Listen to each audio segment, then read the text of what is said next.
Welcome to the Sales Leader of Influence show. For sales leaders who lead with soul, spirit, and spine. In a world obsessed with tactics, this is the show for those who know leadership is personal. And here's your host, Bernadette McClelland. Hey there, and welcome to another episode of the Sales Leader of Influence show. What a week it's been, and here in America for sure we are looking at a government shutdown, and I think what an amazing topic to tee off with today, and that is resources and resourcefulness, because when we have anything that is scarcity based, we really have to dig deep. And as a result of what we're looking at here, and off the back of tariffs as well, I mean, businesses are struggling already, families are struggling, and we really need to look at how we frame times when times are tough. And I mean, me for one, I have gone through bankruptcy, and I know exactly what it's like to lose resources and to really flip in and leverage resourcefulness. So I want to look today at how leaders can actually lead when budgets are tight. And that kind of brings in a number of different aspects. And we look at pipeline, we look at how we can leverage our people, and how do we keep them motivated, but how do we train them? And how do we build a high-performing environment and do more with less? So that's what I want to look at in today's episode. And I think that what I'd really like you to think about today is I'm not somebody who comes in with hacks or, you know, your top 3 tips and kind of let you loose, and I really want to give you something to think about and have you walk away today thinking about something a little bit deeper. And when you probably at some stage got the memo where it's like budgets are cut, headcounts frozen, you know, your numbers are going up, your CRM or tool integration or anything like that you're not getting any more of. And my question to you is, what was your first reaction? So at some stage or another, you would have got that memo. So what was your first reaction? Was it panic or was it complaint? Because it would be somewhere on that spectrum. And so if I was to ask, I guess, if we looked at an iceberg above the waterline, most salespeople would probably say, well, there goes my opportunities. Or, you know, most sales leaders would think, well, that's the budget, done and dusted. Because we tend to think at a real surface level, because it's human nature. It's natural just to think what's off the top of our head. But then if I was to ask you another question, and that question being, well, okay, what do those resources represent to you? Or what do those lack of resources represent to you? That's a different question. And when we kind of start to think at that level, we start to realize that there's a different relationship that we have to those resources. And it shifts our thinking and helps us reframe things. So I want to give you 3 ways that you can rethink that. So let me explain. So if I was to ask you, okay, so budgets have just been cut, headcount's been frozen, numbers are going up as well, by the way, more with less, we've got to do more with less. No, you can't have that CRM integration. So what do those resources represent? Because it's more than the opportunities lost and the budgets. Safety is number 1. So you think about it. You've not got you've not got the money, the funding that you thought that you were going to get. You're not going to have the tools. You're not going to have that headcount. And the other part of this is perks as well. So you think about the fact now that there are so many businesses that are saying work from home is no longer an option. You've now got to come into the office.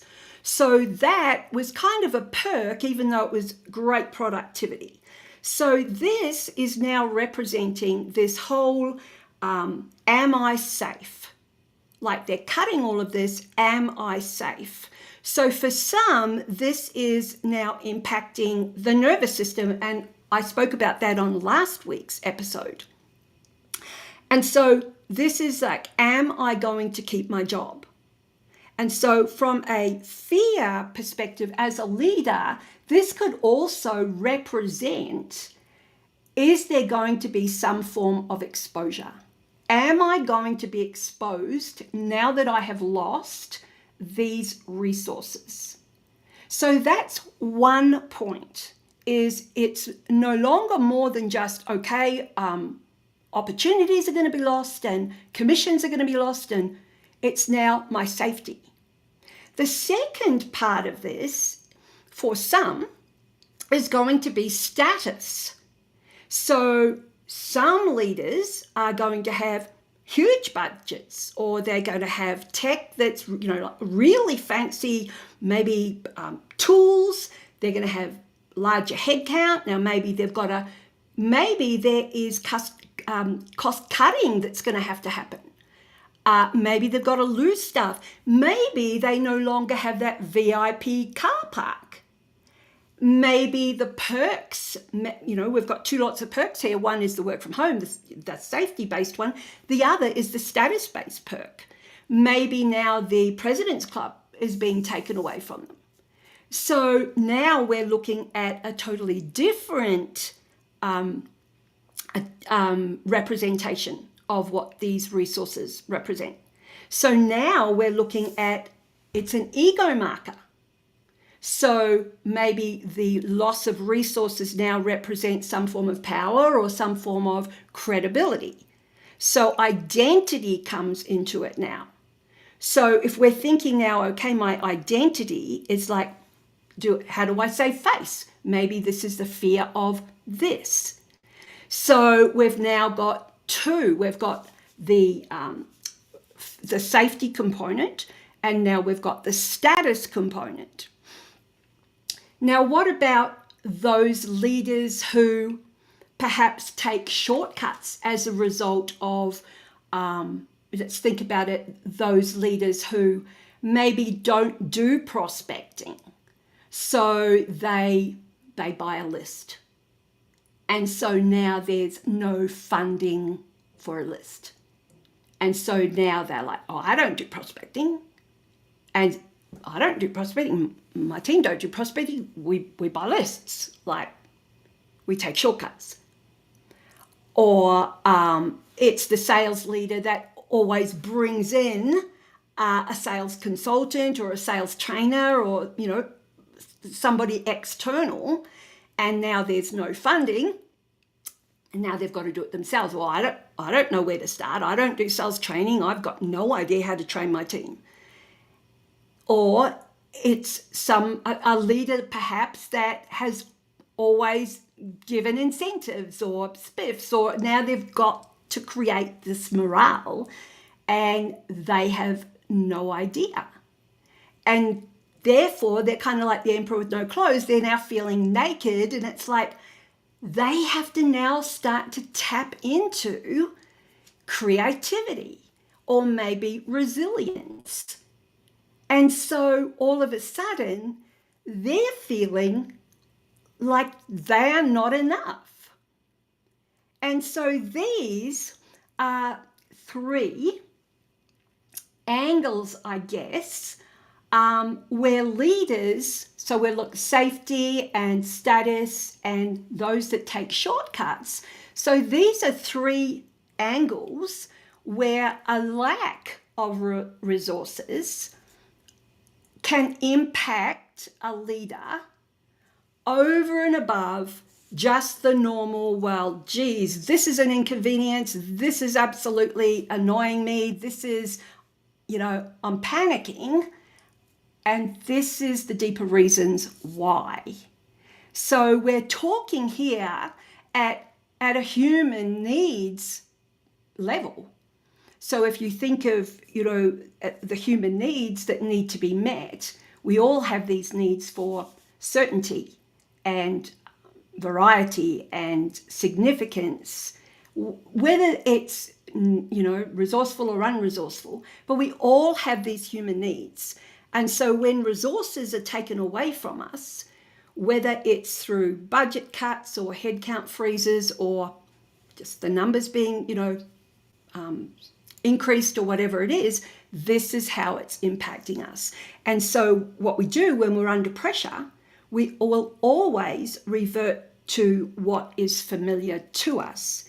And so when what's familiar to us is taken away from us, then what happens is our imagination disappears and panic fills the area of our brain where our problem-solving skills are needed. And so when that happens, we need to be able to tap back into, well, how do we find those internal resources that we can tap into? And those internal resources are creativity and resilience and all this resourcefulness that we need to tap into when times are tough. And we saw it in COVID. And so what I want to kind of help do today is to swap that panic for some form of innovative or imaginative thinking. And am I going to have all the answers for you? Absolutely not. I want to help you think a little bit differently outside the square. So I guess one of my biggest lessons, and so I mentioned bankruptcy, like my husband and I went through bankruptcy a number of years ago, and when every single resource, I'm talking money, I'm talking home, I'm talking car, I'm talking to the point where you literally use food stamps, where you literally go to the op shop, when everything is taken away from you and you have nothing, you find a way. And the way that you find your way is through your resourcefulness. And I know it's such a cliche that you hear motivational speakers say, everything you have is within you. It is so true. And so I walked the Camino. It was the shortest distance that you're allowed to walk to qualify as walking the Camino. And it was back in 2019. And so it was 6 days, 130 kilometers in 5.5 days, I think it was. And out of those 5.5 days, 3 of those days or 3.5 days was torrential rain. And my kids had said, Mum will catch a taxi or a bus. And luckily I had my Fitbit to prove that I did walk 20 Ks every day. And I would wake up at 5:30 in the morning. I walked solo and I just knew I had no choice. I just had to walk because there was no other way for me to get from A to B. And I'm walking 5:30, 6 o'clock in the morning, the first morning, and I'm walking through a forest, and I could feel, and I knew that I was told that if you get water down the back of your socks, that's it. That's the fastest way that you'll get blisters. And so I could feel the water going down the back of my socks, and it wasn't long before it was slosh, slosh, slosh. And I'm walking through a forest, and all I could think of was there are no shoe shops out here.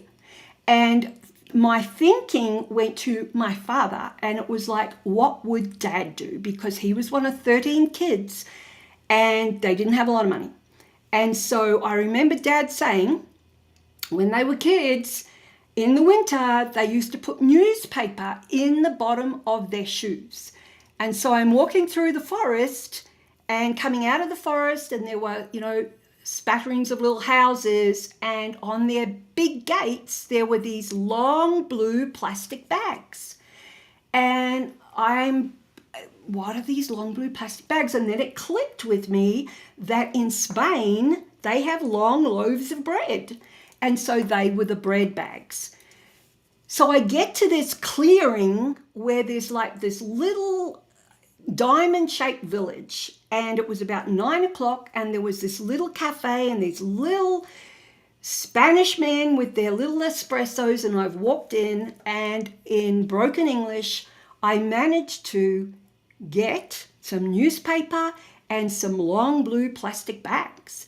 And I only had 2 pairs of socks, and I changed my socks into dry socks, and I put my foot into my clean sock and my clean sock into a blue plastic bag, and I tied the blue plastic bag around my ankle, and then I put it into my shoe that had newspaper in it.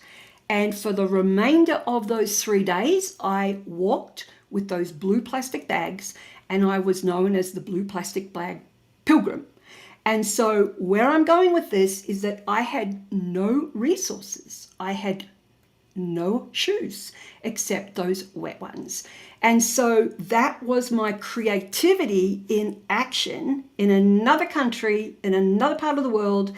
And so when we can think outside the square, lots of new opportunities come. So when it comes to your pipeline, there are so many different ways that we can think outside the square. And if you can move away from the spam, the fake personalization, and I'm big on direct mail and always have been. And so I'll just go old school.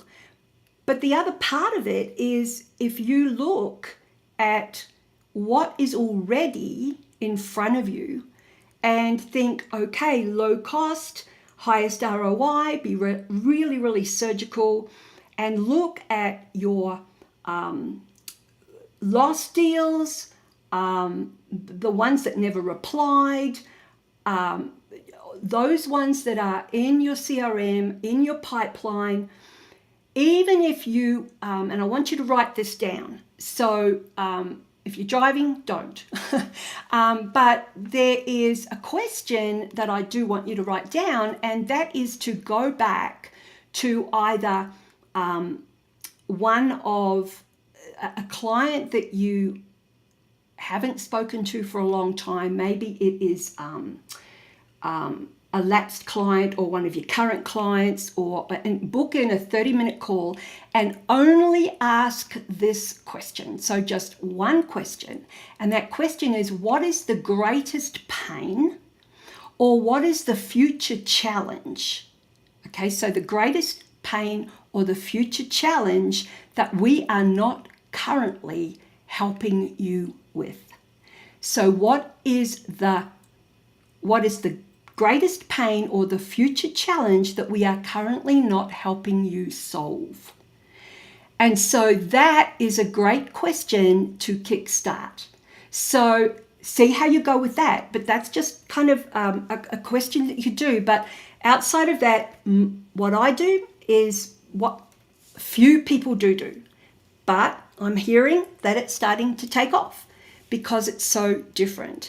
The other thing is when it comes to your team and when it comes to training them. So let's just say that you haven't got the funds to bring somebody in. Yeah, sure, you're probably getting people to, share stuff in meetings and everybody's doing that. But here's an idea that I thought about, and it's based on 2 companies that I work with, and they're both doing things that could cross over, that they're both doing things. Let me explain it. That would be better. So I coach Nokia, and Nokia do a global program on storytelling. Now, part of Nokia's plan, part of their process is that they have what's called a story bank. And so they choose some of their salespeople that go through the program who have awesome stories, and they create a story bank, which means that their salespeople from all over the world could actually access that story bank and use those stories in their sales conversations. So park that part of it. I also coach Harvard, the MBA students. And when I coach them, I've got access to their gong recordings that I can listen to and, coach around that, as well as coach them one-on-one. Now, let's just say that you have gong or you have the equivalent of those recordings. We've now got two kind of examples here. Let's just say that you've got those recordings of your salespeople. What if you were to take clips of your own sales team, of where your salespeople were really great in those clips, and you were to create your own clip library similar to Nokia's story library. So your sales team could actually listen to each other's clips. Not the whole thing, but just clips where that salesperson was great at maybe starting the conversation or middle of the way through, or maybe quantifying or qualifying or asking for the business at the end. So these are just different ways of thinking outside the square. So I'm just kind of thinking up some examples for you. So then when it comes to another example of creating that high-performing team, if you are a leader and you are focusing entirely on the numbers and thinking that your salespeople are motivated entirely by high-fiving numbers, then I want you to realize that there is a much more powerful way of creating a high-performing, energetic culture. And that is realizing that meaning and purpose of why your team are there in the first place far surpasses the numbers, the focus on the numbers. We are all driven by a need for connection and growth and contribution. And so if you can let your salespeople know that the input is more important than the output, and that will go so much further. So that's what I want to kind of share with you when it comes to resourcefulness, because they are putting in, and that resourcefulness counts for so much. So the other part of all of this, and this is, I'm going to give you a resource now, and this resource is a book. And so you could share this with the team. Hey, here's a great idea, book club. So this made a huge difference for me. And the book is called Who Not How by Dr. Ben Hardy. And so the premise behind this is that so many of us get stuck in how. So budgets are being cut, headcount's down. How on earth am I going to make ends meet? How on earth am I going to make my numbers? How on earth, how on earth, how on earth? And we're focused so much on the how. And that is so linear. We get so stuck in the how. And when we get stuck in the how, we go nowhere. And so this is all about, who do we know that we can leverage who already knows the how? And so resourcefulness is hardly ever about starting from scratch. Okay? When you're resourceful, it's about leveraging what is already there. And so, when we came out of bankruptcy, we got very clear about what it was we wanted to do, and leveraging who, every door we opened, it was an opportunity to leverage what was there. And that's, for me personally, is how I went from here to here to here. But it's got to be the right people as well, or you could go down rabbit holes. So I guess what I wanted to share with you today, because we're going through such turbulent times, is that safety. We look at safety, we look at status, we look at shortcuts, and we look at the fact that we all have a need for certainty. None of that is about money or budgets. None of it's about that. It's about you coming to a place of neutrality. It's about, if you've listened to me, you'll hear me talk a lot about the gap, the gift of the gap. It is that space between one polarity and another.